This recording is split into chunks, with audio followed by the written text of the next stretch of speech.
Good morning, everyone. We're continuing here in the Sefer CHOFETZ, the laws of Lashon HaRa, and we're talking about someone with midos ra'is, bad character traits. Says the CHOFETZ, v'afal pikein, even though that you're really not allowed to speak badly about another person, im raya adam b'echad mida meguna, if you see in a person a really negative character trait. Kagain, for example, gaiva, he's haughty, kaas, he gets angry, shari midas, or any other bad midas, or this person neglects his Torah study and he just wastes his time, or he has other types of behavior that is really a negative and could be a bad influence on other people. It is appropriate, says the Chofetz Chaim, to tell over this information to one's son or his students. Why? In order that they are cautioned and warned. Don't associate yourself and don't get close to this person who has these bad traits about him. So that you should not learn from his ways. Because when the Torah warns us about speaking Lashon HaRa,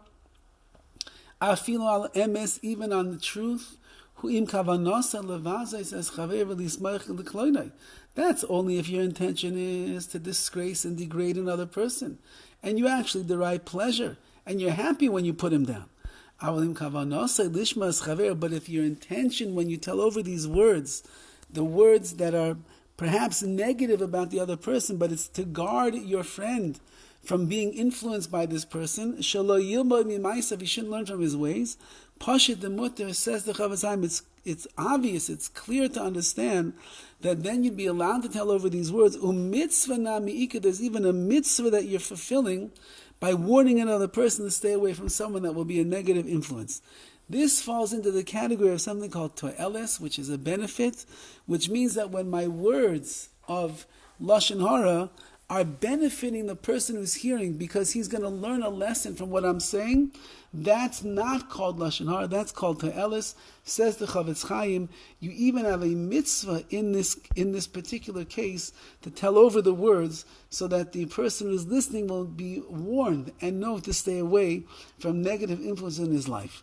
Now, even though that's true, it's important to note that in the Bir Mayim Chaim, which is the notes of the Chofetz Chaim on the bottom of the page, he does say that the person that is listening and hears what you are saying, even though that your whole intention is for his benefit, he's not allowed to accept it 100% that it's true. That would be accepting Lashon HaRa, but rather he's allowed to be choshed, he's allowed to strongly be suspicious and careful with the information that he now has received in order to guard himself from being influenced negatively by the other person.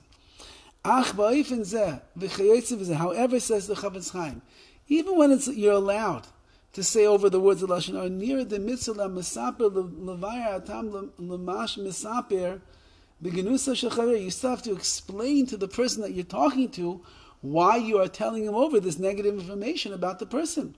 So the person listening will not make a mistake and say, Lahatir ayada yaisimise.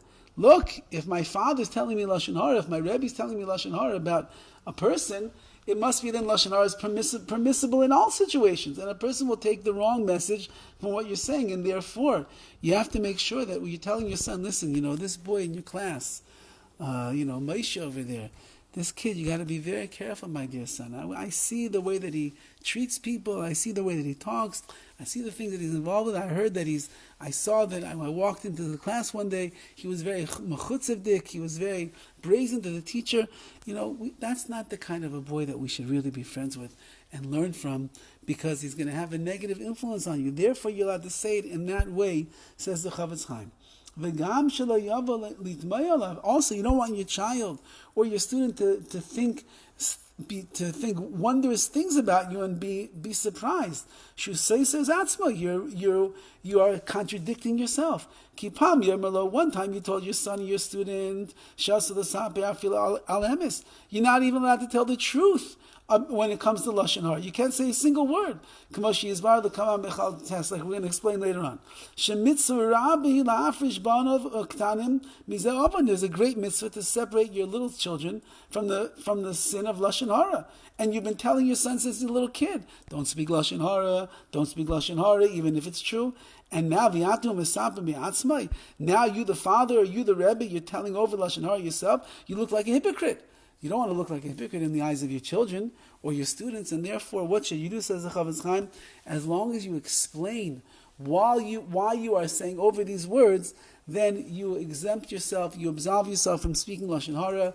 They will understand that you're only saying it l'ta'elis for a benefit, and they will also not think wrongly of you that you're a big hypocrite. You preach, don't say Lashon HaRa, then you do speak Lashon HaRa, so you're not speaking Lashon HaRa, and that is why it's going to be permissible in this case.